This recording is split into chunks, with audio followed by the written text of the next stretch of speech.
এসএসসির পরীক্ষাটা প্রত্যেক বছর হবে এবং নিয়োগ হবে, বেকারদের যন্ত্রণা, টেটের দুর্নীতিটা বন্ধ হবে, পাবলিক সার্ভিস কমিশনের খাতাটা বদল হবে না।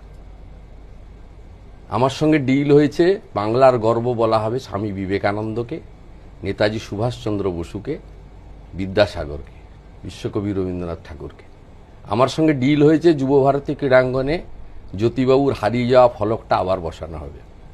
আমার সঙ্গে ডিল হয়েছে নন্দন চত্বরে কষ্ট করে সত্যজিৎ রায়ের নামটা খোঁজা যায়, হারিয়ে দিয়েছে, বড় বড় অক্ষরে অন্য নাম বসে গেছে।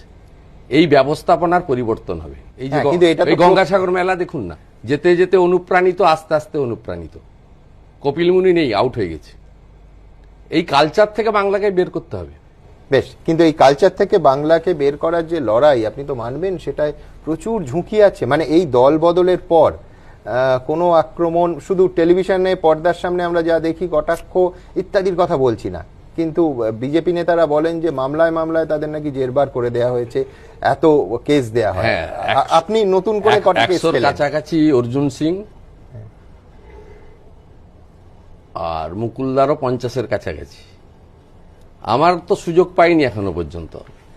চেষ্টা করছে ডায়ে বায়ে, মানে আমার কাজের লোক থেকে, রাজ্য সরকারের দেওয়া নিরাপত্তা রক্ষী থেকে, কাকে কোথায় কিভাবে টাইট দেওয়া যায় সেগুলো করছেন উনি।